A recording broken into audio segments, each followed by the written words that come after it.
Hello dear students, कैसे हैं आप लोग। सेट थियरी के मिसलेनियस एक्सरसाइज के आज के लेक्चर में आप सबका स्वागत है।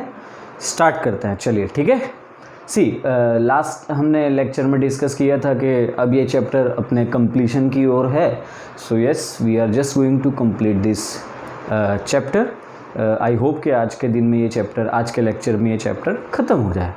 ठीक है डियर स्टूडेंट्स, चलिए आगे बढ़ते हैं। क्वेश्चन है, हमने क्वेश्चन नंबर 2 तक किया हुआ था, राइट है। क्वेश्चन नंबर 3 से हम आगे स्टार्ट कर रहे हैं।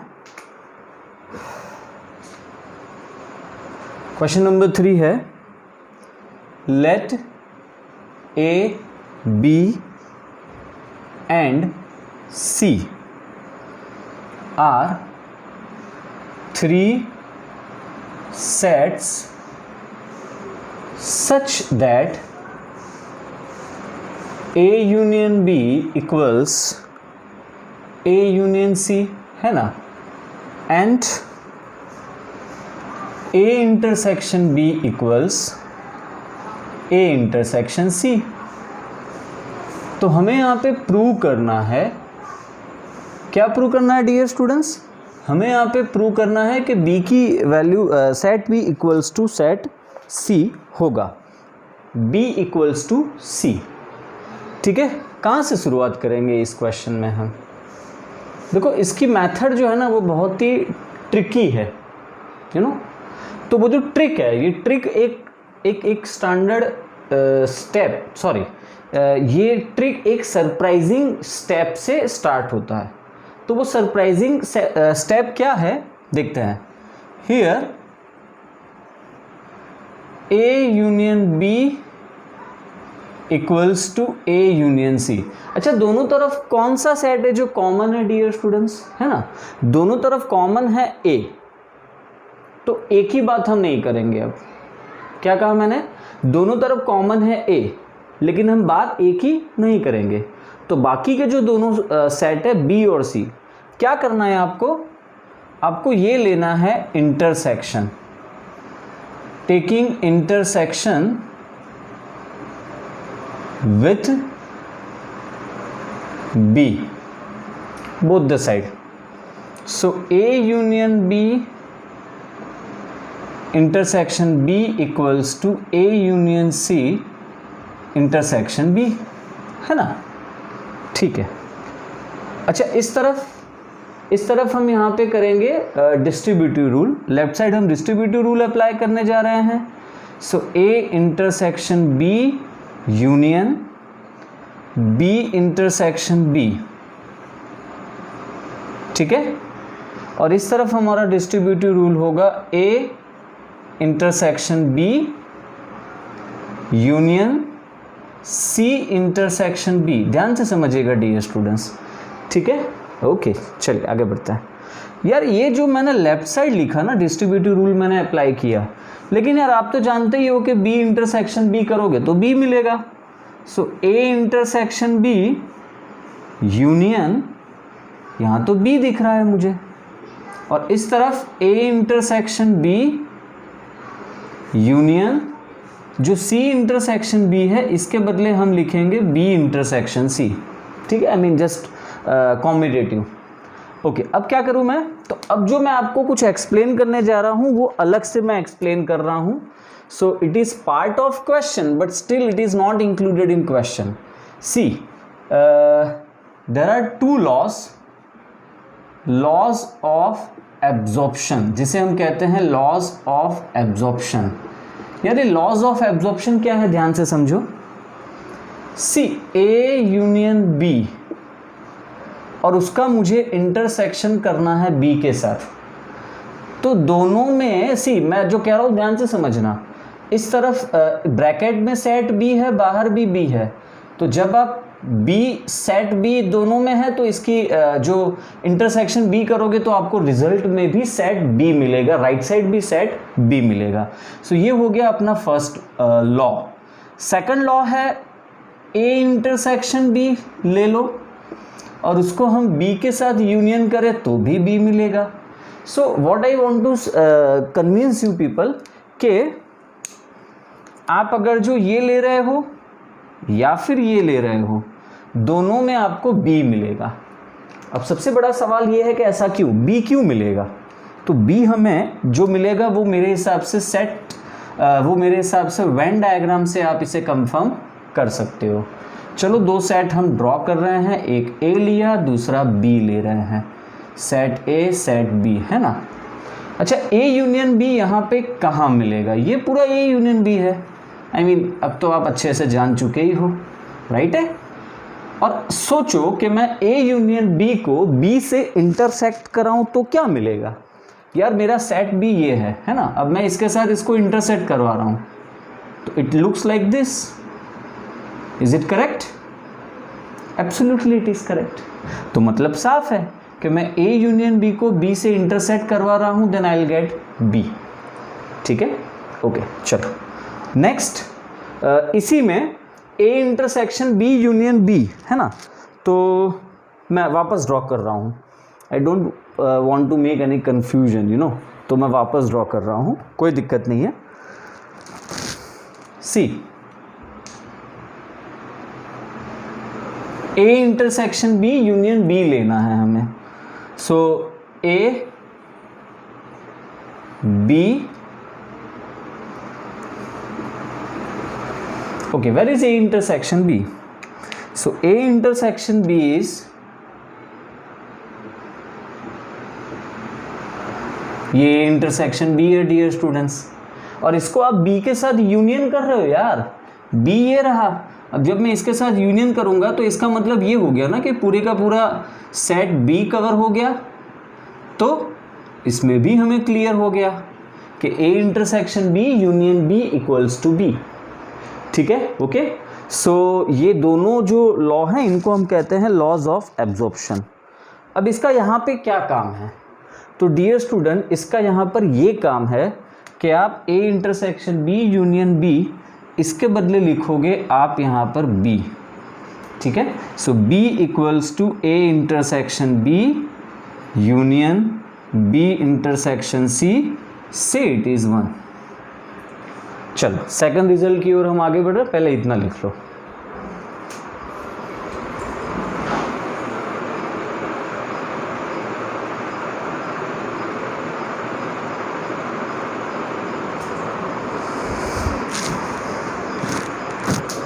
ओके, ठीक है।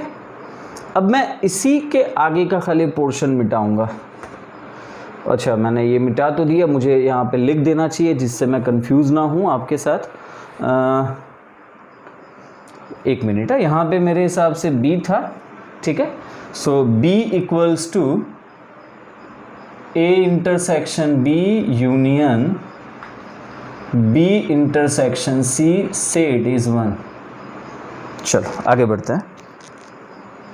So A union B equals to A union C, जो हमने फर्स्ट प्रोसीजर जो हमने की, राइट, क्वेश्चन का जो हमने हाफ पार्ट किया, वापस वही हम वहीं से स्टार्ट करेंगे, लेकिन अब हम इंटरसेक्ट करेंगे C के साथ। अब ये इसी क्वेश्चन का सेकंड पार्ट है। So taking intersection with C, so what happen, A union B intersection C equals to A union C intersection C। चलिए इस तरफ A intersection C union B intersection C equals to A union C intersection C। ठीक है, okay. अच्छा, आप अब observe करो यार कि वहाँ पे A intersection B union B intersection C है। अच्छा, B इंटरसेक्शन C तो यहाँ भी है, वहाँ भी है। तो जो अलग है वो है A इंटरसेक्शन C, मतलब यहाँ A इंटरसेक्शन C है, वहाँ A इंटरसेक्शन B है। तो डियर स्टूडेंट्स, ये भी ऑब्जर्व करो कि क्वेश्चन में हमें अलग से ये दिया हुआ है यार कि A intersection B equals to A intersection C। Means मैं A इंटरसेक्शन C के बदले A इंटरसेक्शन B पुट कर सकता हूँ। So A intersection B union B intersection C equals to, अच्छा ये क्या बनेगा, राइट साइड क्या बनेगा, राइट साइड हमें मिलता है लॉ ऑफ, राइट साइड हमें मिलेगा लॉ ऑफ एब्जॉर्प्शन जिसे आप कहते हो। ठीक है, आप यहाँ पे रेफरेंस लिखना चाहो तो लिख सकते हो, कोई बुराई नहीं है, गलत नहीं है। ठीक है, नहीं लिखना है कोई दिक्कत नहीं है। आपको सिर्फ इतना याद रखना है कि जो मैंने अभी समझाया अकॉर्डिंगली। सी यहाँ ब्रैकेट में यूनियन है, बाहर इंटरसेक्शन है। अच्छा ऐसा भी हो सकता है यहाँ ब्रैकेट में इंटरसेक्शन हो, बाहर यूनियन हो, लेकिन आपको ये याद रखना है कि दोनों में एक सेट कॉमन होना चाहिए। तो यहाँ पर कॉमन सेट है सी, जो कॉमन होगा वही यहाँ पे आएगा, से इट इज़ 2। लेकिन एक सेकेंड, वो भी तो मुझे लिखना पड़ेगा ना, laws of absorption and A intersection B equals to A intersection C, that's given. ठीक है, सो से इट इज 2। नाउ अब हम कंक्लूजन पे पहुंचते हैं। From 1 and 2 A intersection B union B intersection C बराबर C, A intersection B union B intersection C बराबर बी। तो दोनों में आपको लाइक इसके बराबर सी मिला और सेम वही रिजल्ट के बराबर बी मिल रहा है। So yes we can say that B बराबर सी, हैंस प्रूव HP। ठीक है, तो क्वेश्चन आपको समझ में आ गया होगा, उसकी मेथड समझ में आ गई होगी। हमने यहाँ पर टारगेट किसको किया है, हमने यहाँ पर टारगेट किया है A union B equals to A union C को। ठीक है, और दोनों तरफ हमने इंटरसेक्ट किया है C के साथ, फिर हम उसके पहले हमने B के साथ इंटरसेक्ट किया, इस रिजल्ट पे आए, फिर उसके बाद हम C के साथ इंटरसेक्ट कर रहे हैं, इस रिजल्ट पे आए। इस तरफ RHS, इस तरफ LHS सेम है, so yes we can compare them and by comparing them we get B equals to C। Okay dear students, तो आई होप कि ये क्वेश्चन आपको समझ में आ गया होगा। जल्दी जल्दी नोट डाउन करो, हम आगे बढ़ते हैं।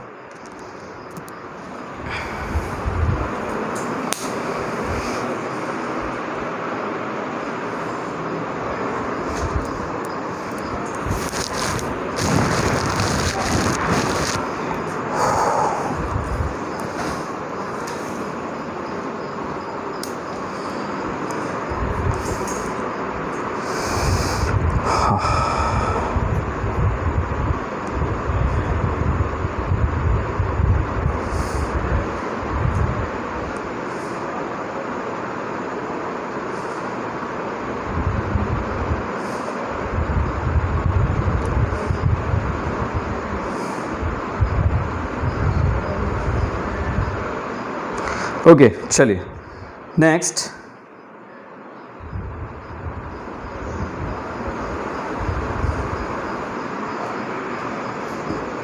Next question, question number 4।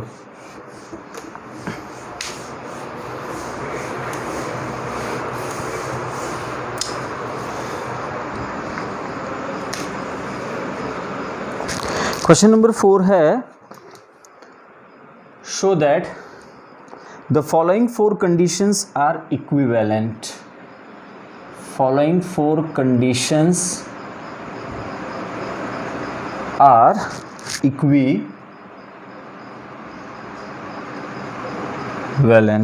कौन सी conditions है वो?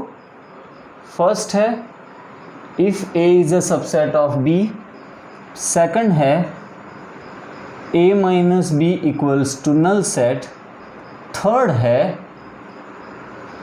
A union B equals to B, है ना, and the fourth one is A intersection B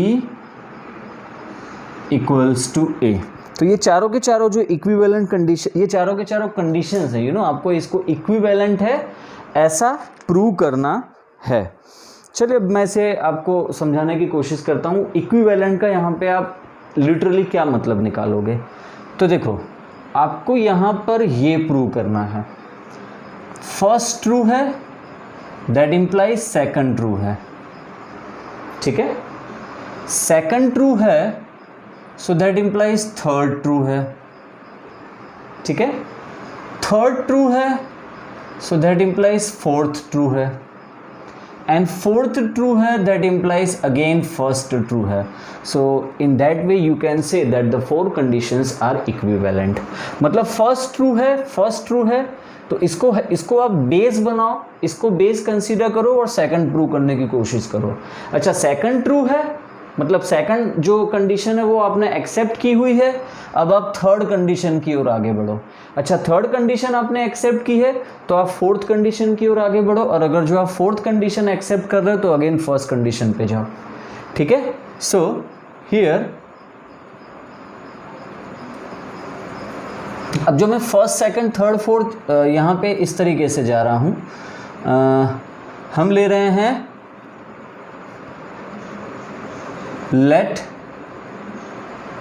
first is true, क्योंकि आपको शुरुआत तो करनी पड़ेगी ना, यू हैव टू स्टार्ट। तो आपने मान लिया कि फर्स्ट ट्रू है।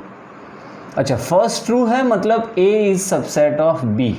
अच्छा, इसका मतलब क्या हुआ? इसका मतलब ये हो गया कि all elements which are present in A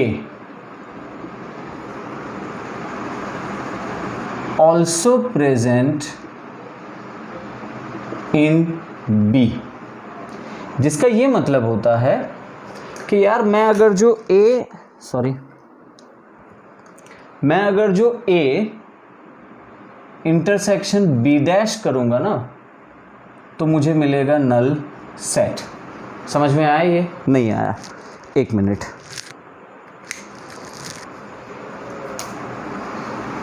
ऐसे समझो, जब मैं कहता हूं कि A is a subset of B, तो ये मेरा A है और ये है मेरा B, ठीक है, this is A, this is B।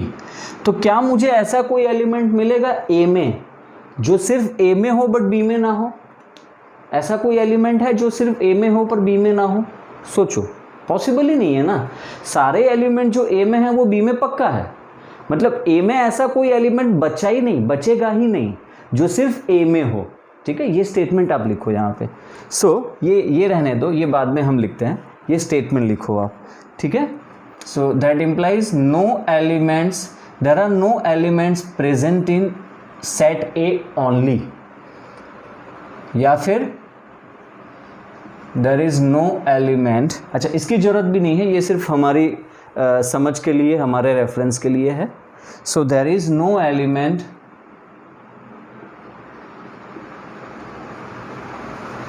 present in set A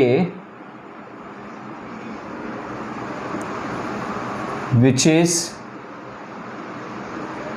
not present in B।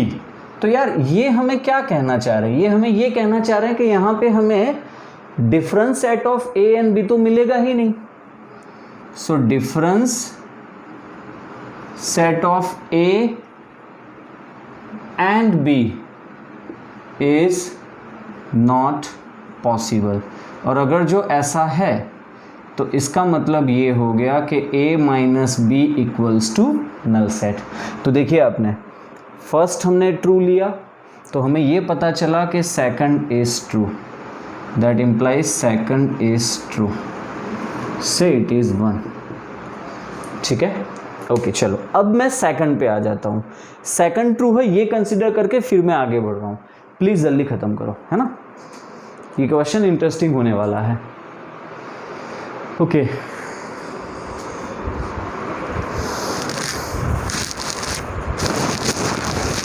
My God.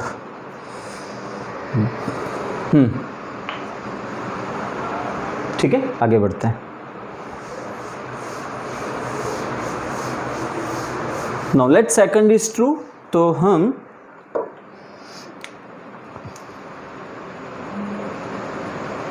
Late second is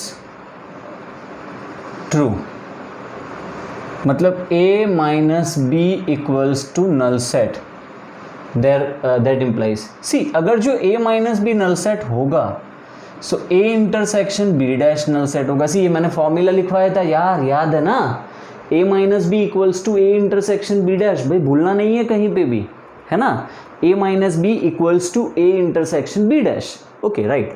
चलो अब आपको यहाँ जाना है ना, तो मैं क्या समझ रहा हूँ कि मुझे दोनों तरफ B, मतलब सॉरी राइट साइड B चाहिए।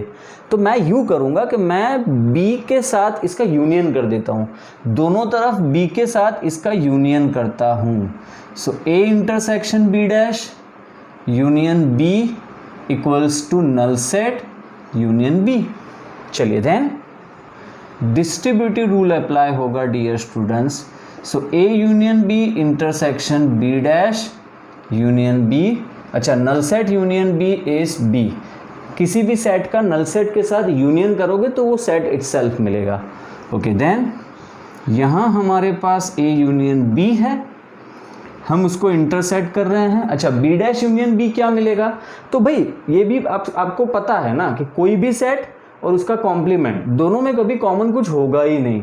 सो अगर जो आप सॉरी यहाँ पे यूनियन है, सॉरी हाँ, तो कोई भी सेट ए, यहाँ लिख लो आप, कोई भी सेट ए और उसके कॉम्प्लीमेंट का अगर जो मैं यूनियन करूँगा ना तो मुझे यूनिवर्सल सेट मिलेगा। So that intersection universal set.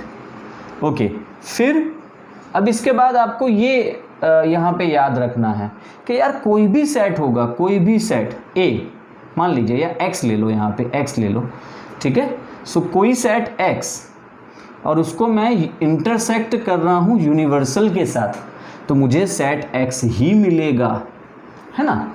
It is true for any set यार। So A union B intersection universal करेंगे हम,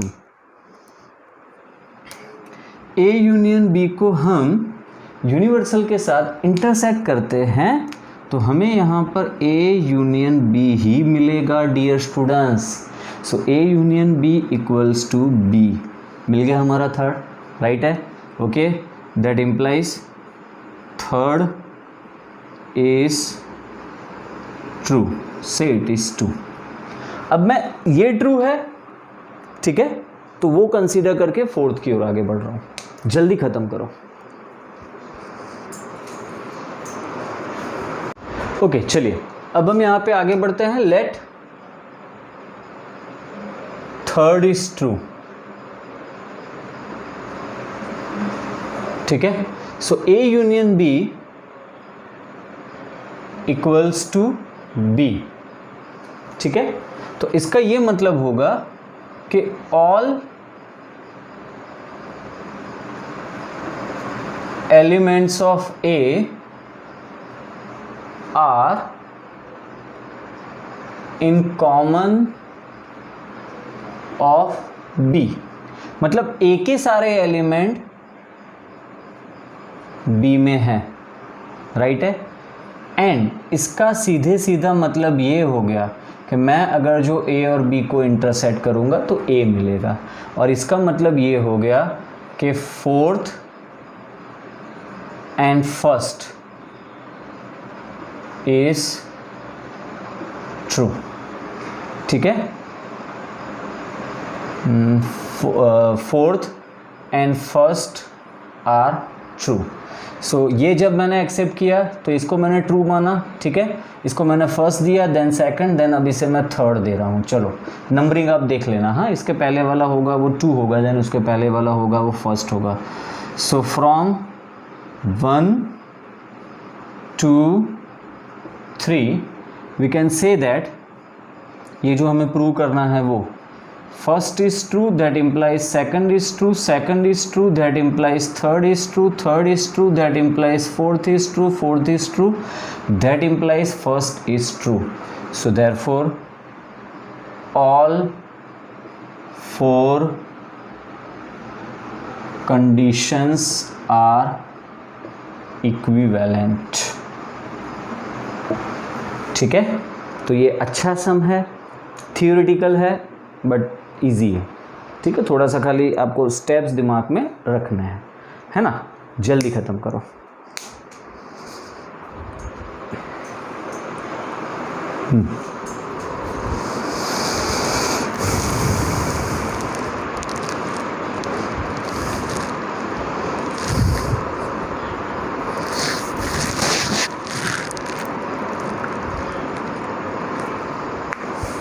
ओके चलिए क्वेश्चन नंबर 5, ठीक है।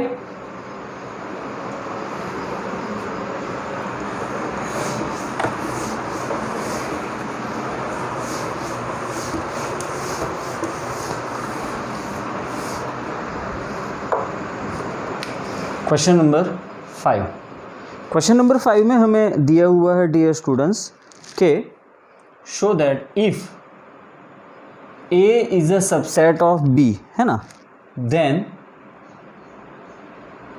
C minus B is a subset of C minus A. क्या समझे आप? If A is a subset of B, then C minus B is a subset of C minus A. ठीक है? अच्छा, C कोई भी सेट हो सकता है. A और B में कंडीशन ये है कि A is a subset of B. चलो, so here A is subset of B, then we can say that for every element X belongs to A, जो X A में होगा ना वही X B में भी होगा. एंड अगर जो याद हो तो लास्ट लेक्चर में शायद वो अपने गूगल मीट में हमने ये एक पॉइंट डिस्कस किया था कि if X belongs to A that implies X belongs to B, and अगर जो X B में भी नहीं है ना तो कंपलसरी है कि वो X A में नहीं होगा. क्या समझ रहे हो आप? अगर जो X B में नहीं है तो वो X A में कभी नहीं होगा. ठीक है. अच्छा, इसका उल्टा हो सकता है. आप बोलोगे सर अगर जो X A में ना हो तो यार वो जो एलिमेंट A है वो B में हो सकता है. मैं जो कहने जा रहा हूँ वो ये है कि like A is equals to 1 2, B equals to 1 2 3 4. अब मैंने यहाँ पे क्या आपको एक्सप्लेन किया कि मान लो मैं बात करूँ 5, चलो एक एलिमेंट ले लिया 5 B में है क्या? नहीं है. तो क्या वो 5 A में भी होगा? नहीं होगा, कभी नहीं होगा. लेकिन चलो इसका उल्टा मैं सोचता हूँ. मान लो मैं बात करूँ 3, है ना, 3, चलो 3 क्योंकि यहाँ है इसलिए, राइट. 3 A में नहीं है लेकिन वही 3 B में हो सकता है. मैं ये नहीं कह रहा हूँ कि हमेशा होगा, बट हो सकता है. इस केस में है, हो सकता है. ठीक है. चलिए, जस्ट इन केस हमने डिस्कस किया, हमें इसकी ज़रूरत नहीं, हमें ज़रूरत सेकंड लाइन की है जो हमारे लिए इस क्वेश्चन में मेन है, खास है. ठीक है दोस्तों, चलो आगे बढ़ते हैं. फिर दूसरी एक बात ये है जो मैंने आपको समझाई है कि A minus B equals to A intersection B dash, है ना. आज के दिन में ये दूसरी तीसरी बार आ रहा है. अच्छा, A इंटरसेक्शन B डैश को हम कैसे समझेंगे? हम इसको सेट बिल्डर फॉर्म में यूँ समझेंगे कि X such that X belongs to A and X does not belongs to B, है ना. तो बस ये जो हमारे पास ये जो मेन मुद्दा है हमारा, हम इसी को यहाँ पे हाईलाइट करने वाले हैं. चलिए, let X belongs to C minus B. मानना है यार, बहुत सारी चीज़ें माननी होती है हमें. मैथ्स में मानने वाली बातें बहुत आती है, सेट थ्योरी में हम हर जगह मानते ही हैं. So let X belongs to C minus B. चलो, मान लिया हमने कि कोई एक X है, कोई एक एलिमेंट X है जो C माइनस B में है. तो भैया इसका क्या मतलब हुआ? इसका मतलब ये हो गया कि वो X C में होगा. जस्ट इसी को फॉलो करो. यहाँ A माइनस B है तो यहाँ A, यहाँ B. वैसे ही यहाँ C माइनस B है तो पहले C आएगा बाद में B आएगा. So that implies X belongs to C and X does not belongs to B. लेकिन, किंतु, परंतु हमने ऊपर देखा ना, अभी ऊपर की लाइन में हमने ये चीज़ ऑब्जर्व की कि अगर जो A B का सबसेट है तो अगर जो X B में नहीं है, अगर जो X B में नहीं है तो वो X कभी भी, नेवर एवर A में होगा. वो X कभी भी A में नहीं होगा. So if X belongs to C, that implies X belongs to C and हमने यहाँ पे जो स्टेटमेंट लिखा मैं उसी को यहाँ पे वापस रेफरेंस के लिए रिपीट कर रहा हूँ कि if X does not belongs to B then same X does not belongs to A. Dear students, so X does not belongs to B then same X does not belongs to A. अच्छा, इसका क्या मतलब हुआ? इसका मतलब हुआ कि ऊपर अब आप ये वाली लाइन ऑब्जर्व करो कि अगर जो X C माइनस B में है तो मैं यूँ लिख सकता हूँ ना. तो वही X अगर जो C में है एंड A में नहीं है तो मैं इसको यूँ नहीं लिख सकता क्या कि X belongs to C minus A. लिख सकता हूँ यार, है ना. तो चर्चा, डिस्कशन हमने कहाँ से स्टार्ट किया था? डिस्कशन हमने यहाँ से स्टार्ट किया था कि X belongs to C minus B that implies same x belongs to c minus A. तो भाई ये फर्स्ट लाइन जो लिखी उसी का एप्लीकेशन है कि अगर जो x a में है दैट इम्प्लाइज x b में है तो a b का सबसेट है, ऐसा आप 110% बोल सकते हो। तो भाई सेम यहाँ पर कि अगर जो x c माइनस b में है that implies x belongs to c minus a, so we can say that c minus b is a subset of c minus a, hence prove। ठीक है, सो थोड़ा सा है ना, थोड़ा सा ट्रिकी है, ट्रिकी मतलब कुछ अलग है। सो प्रूव दैट टाइप सम्स हैं तो कुछ तो अलग होगा ही, लेकिन आपको फर्स्ट स्टेप से बिल्कुल कॉन्सेंट्रेट करके इसे देखना है। And don't worry, YouTube lecture है तो आप दोबारा भी देख सकते हो, है ना। सो आराम से आप देखिएगा, अगर जो एक बार में समझ नहीं आ रहा है कोई बात नहीं, दोबारा फिर से इसे देखना, ठीक है, आ जाएगा समझ में, डोंट वरी, इजी है, लेकिन धीरे धीरे आगे बढ़ना, तब आपको ये क्लियर हो जाएगा। ठीक है, चलिए लिख लीजिए।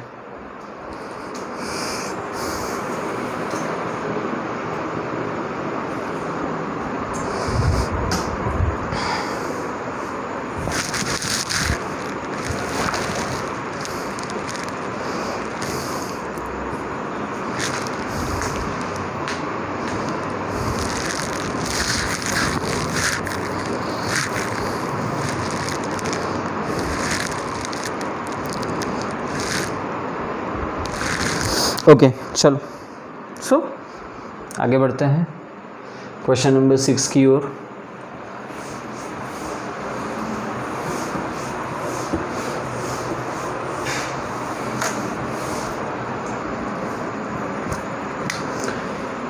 क्वेश्चन नंबर 6 कहाँ गया, ये रहा। assume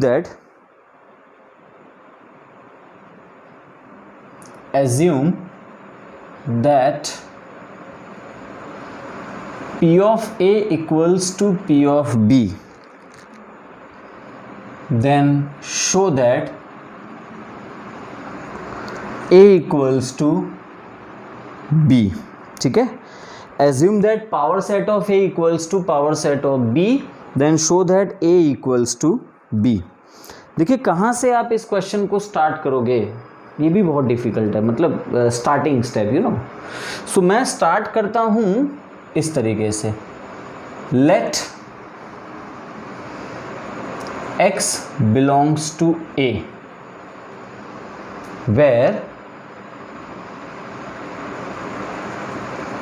x is any arbitrary constant. ठीक है, let x belongs to A। Okay, अब अगर जो x A में है तो मान लो कि A का कोई सबसेट है जो है कैपिटल X।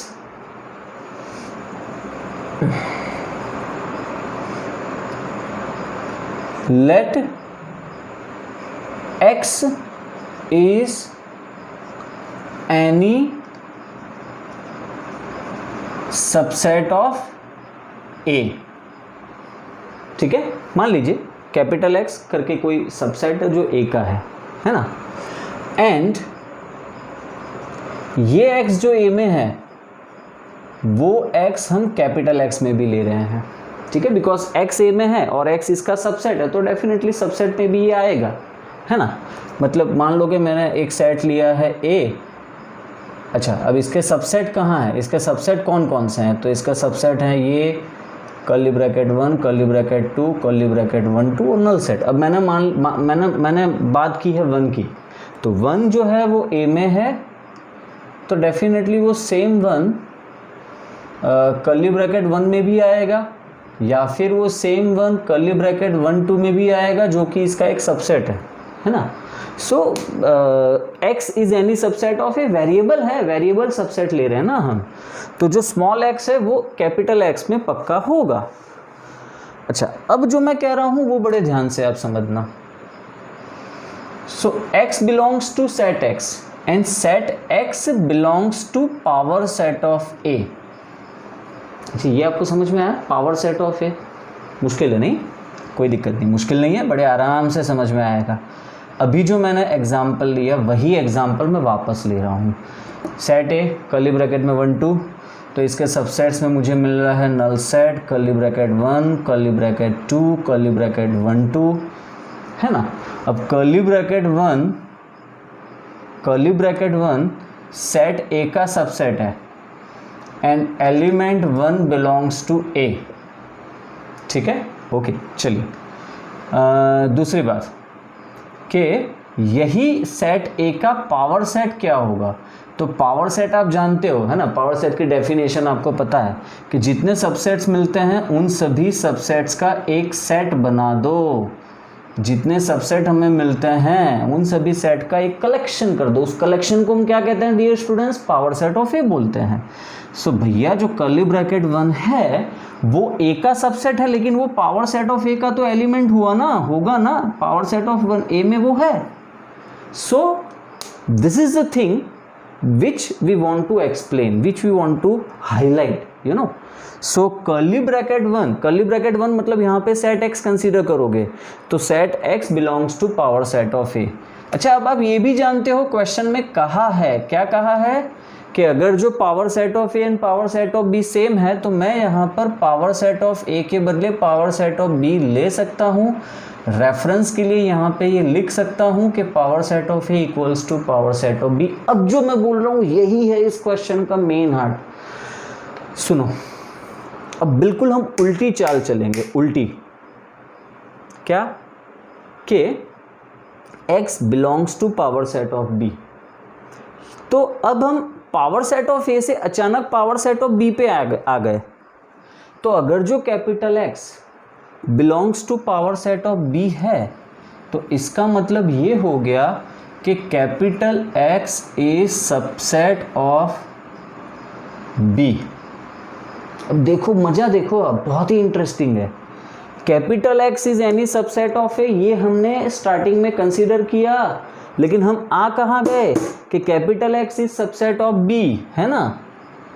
तो इसका मतलब ये हो गया कि जो X A में है वही X B में भी तो होगा ना, क्योंकि वही X B का सबसेट है।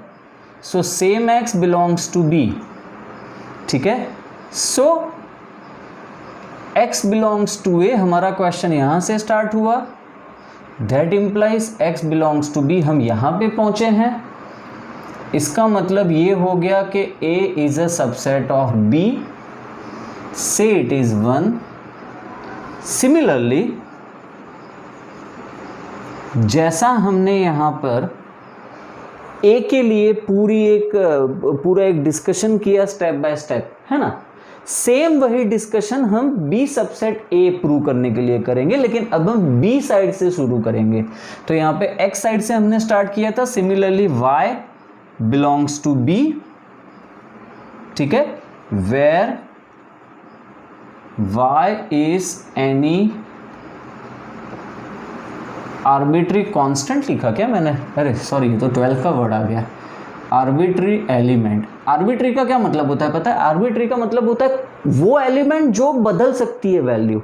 मतलब ये एक वेरिएबल है, लेकिन इस वेरिएबल को हम एक्चुअली बेसिक वर्ड है वो है आर्बिट्री कांस्टेंट। मतलब ऐसा कांस्टेंट जिसकी वैल्यू बदली जा सकती है। तो बस यहाँ पे ऐसा एलिमेंट जो कुछ भी हो सकता है, जिसकी वैल्यू बदली जा सकती है। ओके, सो हम इंपॉर्टेंट नहीं है, ठीक है। अब यहाँ आ जाओ। So x belongs to A, same way में y बिलोंग्स टू b लिया, तो सेम सारे स्टेप्स हमें लेना है, यू नो, ठीक है। So let capital X is any subset of a, तो मैं कैपिटल Y ले लेता हूँ। Capital Y is any subset of b, ठीक है।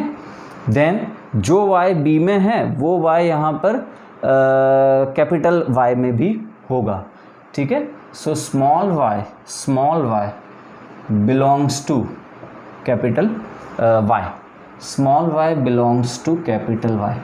सो फ्रॉम 1, अब सारी चीज़ें वैसे 2-3 स्टेप्स ही हैं लेकिन चलेगा। सो फ्रॉम 1 या सिमिलरली आप बोल सकते हो, ठीक है। पहले इतना लिख लो।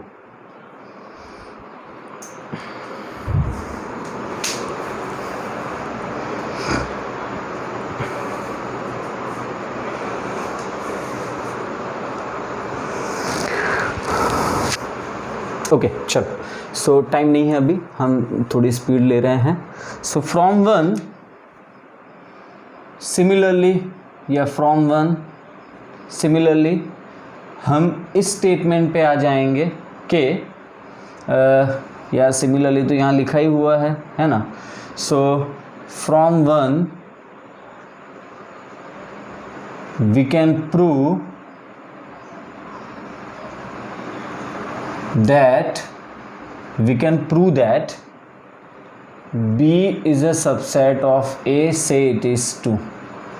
तो अगर जो A is a subset of B, so from 1 and 2 A is a subset of B and B is a subset of A। तो भाई ये बेसिक डेफिनेशन है इक्वल सेट की ना, ये बेसिक डेफिनेशन है। मैंने किसी एक पहले लेक्चर में डिस्कस ज़रूर किया है कि अगर जो ए बी का सबसेट है एंड बी ए का सबसेट है तो ए और बी सेम होंगे। So if A is a subset of B and B is a subset of A, then A और बी पक्का सेम होंगे, ए इक्वल्स टू बी। ठीक है, ट्रिकी था, आई एग्री, ट्रिकी था, लेकिन स्टार्टिंग के स्टेप्स याद रखो, फिर फॉलो करो प्रोसीजर, 2-3 बार राइटिंग में लो तो अपने आप यहाँ पे याद रह जाएगा। ठीक है, चलो आगे बढ़ते हैं नेक्स्ट सम की ओर, जल्दी करो।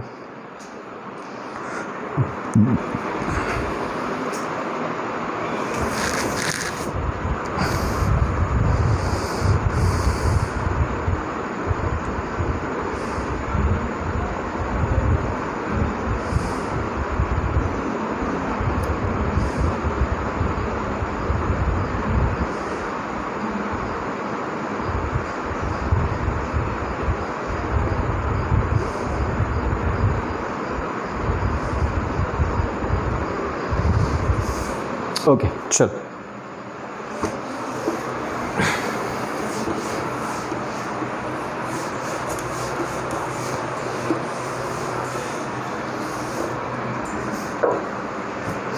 सो क्वेश्चन नंबर कहाँ पहुँचे हम, 6 के बाद आ गए हैं क्वेश्चन नंबर 7 पे।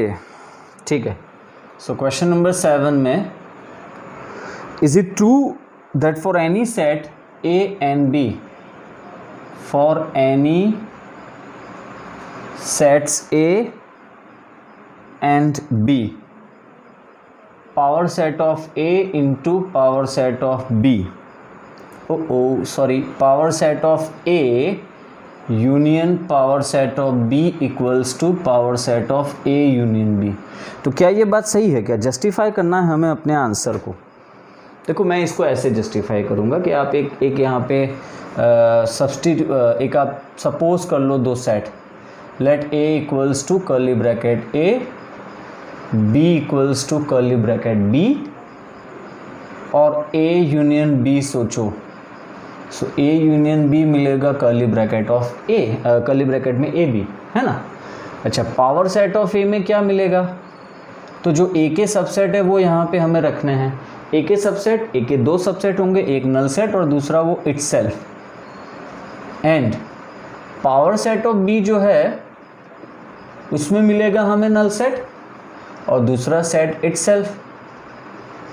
ठीक है, अच्छा power set of A union B में क्या मिलेगा डियर स्टूडेंट्स, सोचो।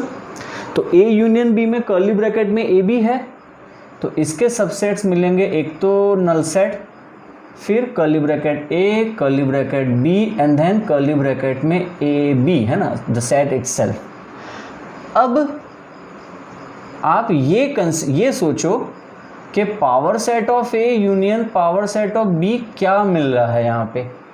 सो नल सेट कर्ली ब्रैकेट में A, null set curly bracket में बी, और अगर जो आप यहाँ पे यूनियन कर रहे हो तो नल सेट तो है ही, simultaneously curly bracket A, curly bracket B, union ले रहे हो यार, यूनियन ले रहे हो, नल सेट फिर curly bracket A, curly bracket B, बात खत्म।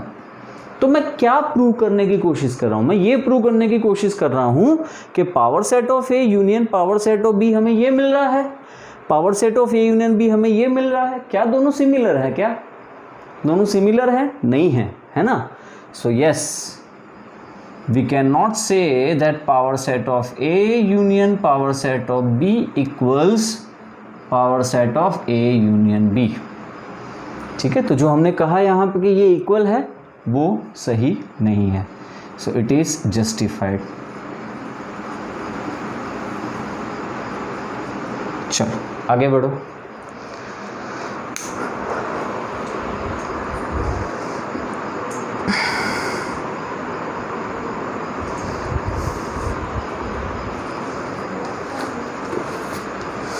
चलो नेक्स्ट है क्वेश्चन नंबर 8, क्वेश्चन नंबर 9. वहाँ आ जाओ, जल्दी करो.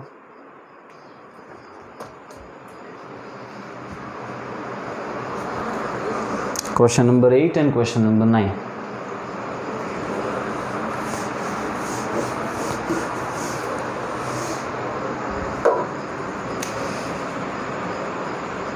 क्वेश्चन नंबर 8 में show that for any sets A and B, show that for any sets A and B, A equals to A intersection B union A minus B, and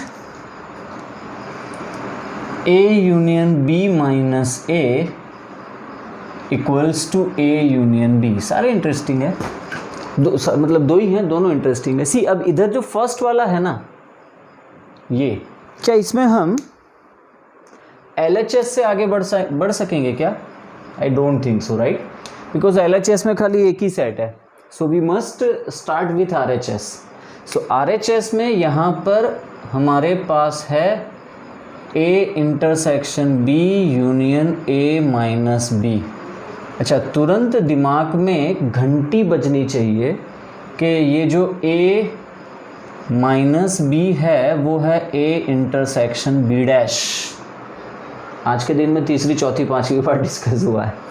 अब तुरंत फिर दिमाग में वापस घंटी बजनी चाहिए कि यार ये डिस्ट्रीब्यूटिव रूल का एप्लीकेशन है. So A intersection B union B dash, then लिख लो डिस्ट्रीब्यूटिव लॉ. Distributive law. चलो देन A इंटरसेक्शन, अच्छा B यूनियन B डैश, वापस दिमाग में घंटी बजनी चाहिए कि कोई भी सेट और उसके कॉम्प्लीमेंट का यूनियन. अच्छा, आज के दिन में ये भी डिस्कस हो गया, तीसरी बार हो रहा है. So B union B dash is universal, और मैं सेट A का यूनिवर्सल के साथ इंटरसेक्शन करूंगा तो सेट A मिलेगा, दैट इज माय LHS. ठीक है, उस तरफ सेकंड पे चला जाता हूँ. यहाँ पे मेरे पास LHS में इनफ टर्म्स दिए हैं, इनफ है हमारे पास RHS लाने के लिए. So A union B minus A. Okay, let's start. A union, okay, what is B minus A over here? So B minus A is basically B intersection A dash. Distributive apply करो dear students. A union B intersection A C, A का B के साथ union, फिर intersection A का A dash के साथ union, distributive law. D law लिख देता हूँ, आगे आप लिख लेना. जो अंदर है वो बाहर, जो बाहर है वो अंदर. चलो next, A union B intersection. Okay, set A और उसका कॉम्प्लीमेंट दोनों का अगर जो मैं यूनियन करूँगा तो मुझे मिलेगा यूनिवर्सल. और A यूनियन B का, अब A यूनियन B मेरे लिए यहाँ पे कोई भी सेट है, तो कोई भी सेट को यूनिवर्सल के साथ इंटरसेक्शन करूँगा तो वो मुझे वही का वही सेट मिलेगा. It means A union B ही मिलेगा, दैट इक्वल्स टू RHS. ठीक है, okay. So LHS is equals to RHS, hence proved. जल्दी करो. Question number 9.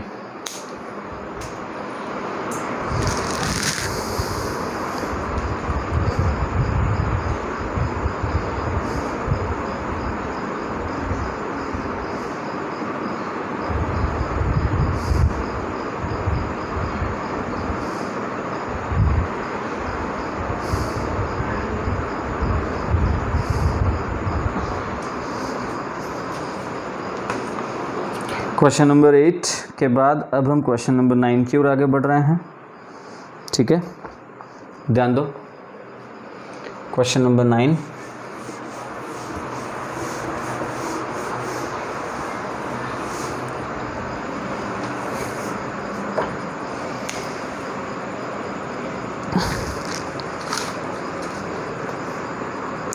using property of set show that A union A intersection B equals to set A, and second है A intersection A union B equals to set A। अच्छा देखो, ध्यान दो, यहाँ पे मैं ना एक हमने इंटरसेक्शन और यूनियन में ये देख चुके हैं हम, तो मैं उसी को ज़रा फॉलो करने की कोशिश करूँगा। यार किसी भी सेट का आप अगर जो इंटरसेक्शन है ना, किसी भी सेट का अगर जो आप इंटरसेक्शन यूनिवर्सल के साथ करोगे तो वो मेरे हिसाब से सेट ए ही मिलता है। ठीक है, तो देखो LHS फर्स्ट और फर्स्ट का LHS A union A intersection B।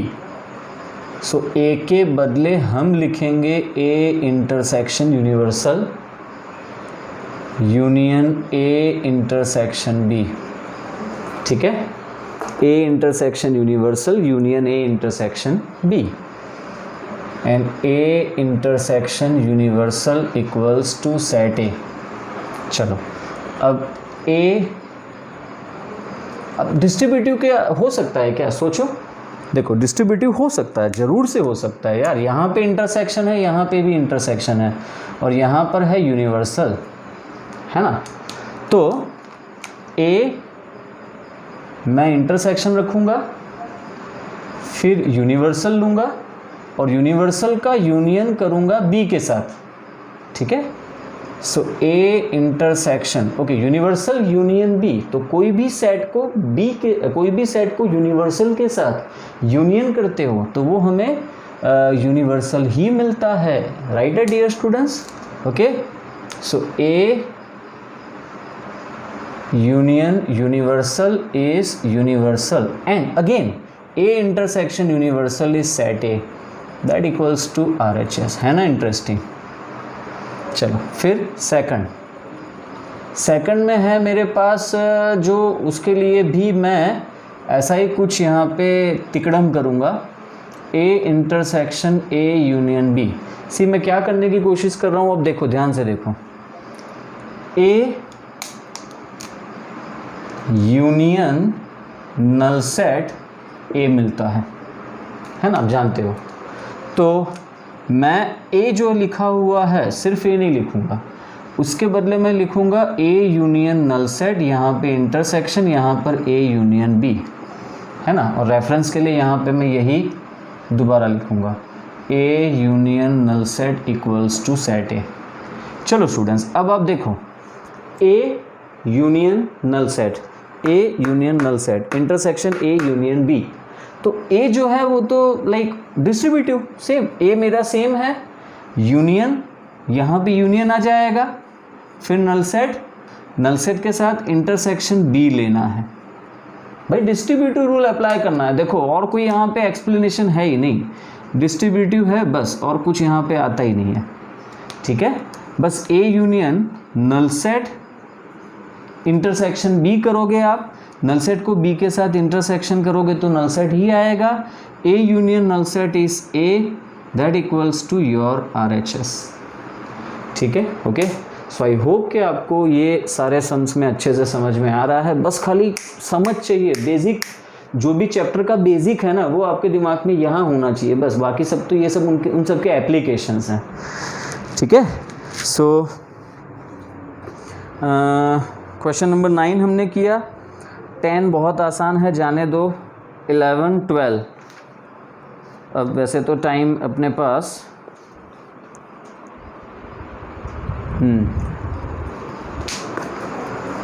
Question number 10 बहुत इजी है, वो मैं आपके लिए छोड़ रहा हूँ। और जो क्वेश्चन नंबर 11 है ना, question number 10 is basically like कि आप एग्जाम्पल ले लो तो वहाँ से आपको समझ में आ जाएगा। और क्वेश्चन नंबर 11 जो है वो फिर से किया हुआ सम दोबारा है, तो वो मैं इसलिए आपके लिए छोड़ रहा हूँ होमवर्क में। So question number 10, take example and verify. So it is homework question. Question number 11 is also homework and just it is like, कौन से क्वेश्चन की तरह है ये भाई, कौन से क्वेश्चन की तरह है, ये है question number 3। It is just like question number 3, ठीक है, क्वेश्चन नंबर 3 की तरह है। सो क्वेश्चन नंबर 11 मैं एक बार यहाँ पे आपके साथ डिस्कस ज़रूर कर लेता हूँ। Let A and B are two sets where if A intersection X equals to B intersection X and A union X is equals to B union X for some set X, then show that A equals to B। एक minute है ज़रा, इसमें question number 11 में एक information अधूरी है। हाँ है, A intersection B equals to B intersection X equals to null set है डियर स्टूडेंट्स। इसके बराबर हमें यहाँ पे नल सेट दिया हुआ है। तो ये क्यों क्वेश्चन नंबर 3 की तरह है ज़रा सोचो। उसमें ये B इंटरसेक्शन C बराबर A इंटरसेक्शन B था, आई मीन X के बदले शायद वहाँ पे A है और ये B और C है। सेम वे में यहाँ पे भी कुछ है ना। तो आप बस वही मेथड से इसको स्टार्ट करो। स्टार्टिंग हमारा यहीं से हमारा स्टार्ट होगा। Here A union X equals to B union X, then taking intersection with, तो जो दोनों में कॉमन है X, तो उसको छोड़ के बाकी है हमारे पास A और B। So taking intersection with A, first you take intersection with A। चलो जल्दी जल्दी ख़त्म ही कर लेते हैं हम इसको, है ना। सो taking intersection with A, so A के साथ अगर जो हम इसको इंटरसेक्ट करते हैं, so A union X intersection A equals to B union X intersection A। ठीक है डियर स्टूडेंट्स, ये हो जाएगा law of absorption. So it is set A, और यहाँ पे A intersection B union A intersection X। क्या समझे आप? ठीक है। अच्छा, और कुछ हमें इसमें दिया हुआ है क्या क्वेश्चन में? क्वेश्चन में और कोई इन्फॉर्मेशन जो हमारे लिए काम की हो? वैसे तो है। क्या है कि A intersection X equals to null set, तो क्यों ना लिख दें यार हम। So A equals to A intersection B union null set, given है ना। A intersection X is equals to null set, और किसी भी सेट का नल सेट के साथ इंटरसेक्शन करोगे, यूनियन करोगे तो वही मिलेगा। So A intersection B, A equals to A intersection B, say it is 1, right है।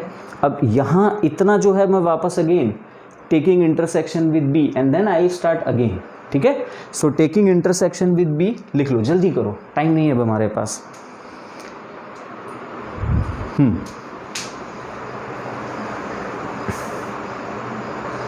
ठीक है, clear. So taking intersection with B, okay. So यहाँ पे B आ जाएगा, ठीक है। और